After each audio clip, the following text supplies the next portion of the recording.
النهاردة عاوزة أكلمكم في موضوع مهم، لكني الحقيقة مكسوفة. أنا مكسوفة فعلا. اقفل يا ابني الكاميرا دي ويلا بينا خلينا نروح، ولا أقولك اقفل القناة، اقفل القناة، اقفل الجيميل كمان، اقفل أي حاجة خلي الكسوف ينفعنا. الحقونا. تعالالي قولها لي ريح بالنا طول عمرك وانت في بالي ولا غالي غيرك يا انا. البنات في كسوفها عادة بتكون ركيكة، لكننا بنشوف كسوف الرجالة كده.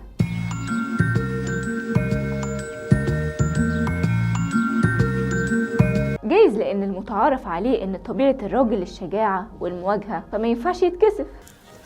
مش محتاجة حاجة يعني. لكن من حقي كبنت أتكسف يا أخي، بس مش بالفيك ده أكيد.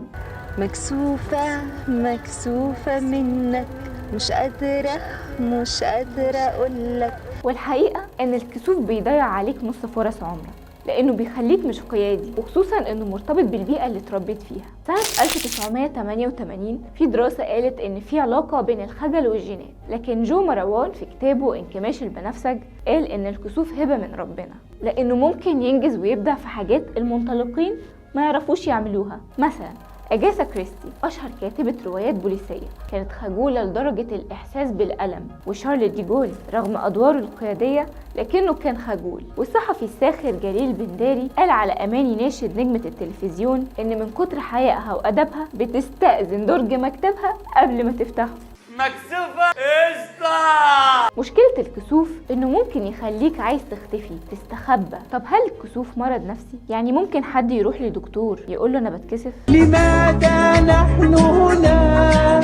في سنة 1992 كان في دواء لعلاج الاكتئاب، لكن في 1999 حصل الدواء على موافقة في علاجه للرهاب الاجتماعي، واللي احنا بنسميه كسوف، لأن ناس كتير كان كسوفهم مرضي وبيأثر فعلا على أدائهم اليومي. وفي مجتمعنا كتير بنتعرض لبيئة تخلينا انطوائيين، من أول عدم حريتك في كتابة موضوع التعبير في الابتدائي لحد خوفنا من الناس اللي هتاكل وشنا عشان حاطين حتة جاتو واحدة في علبة الفرح مش حتتين. سنة 1988 أرنولد باس قال إن الكسوف نوعين. النوع الأول لما تتحط في مواقف أنت مش متعود عليها وساعتها بتتهرب من أي تجمع، والنوع التاني بيخليك شخص سلبي وحيادي، بتتكسف تقول رأيك في أي حاجة. يعني من الآخر معاهم عليهم.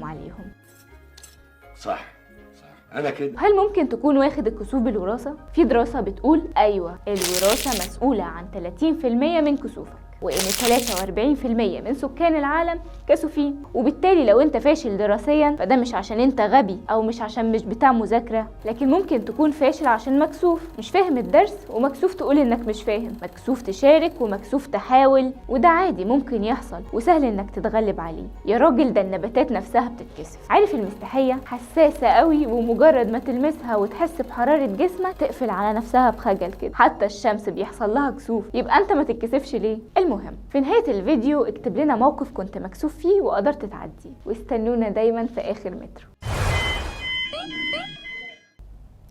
أنا مكسوفة فعلا.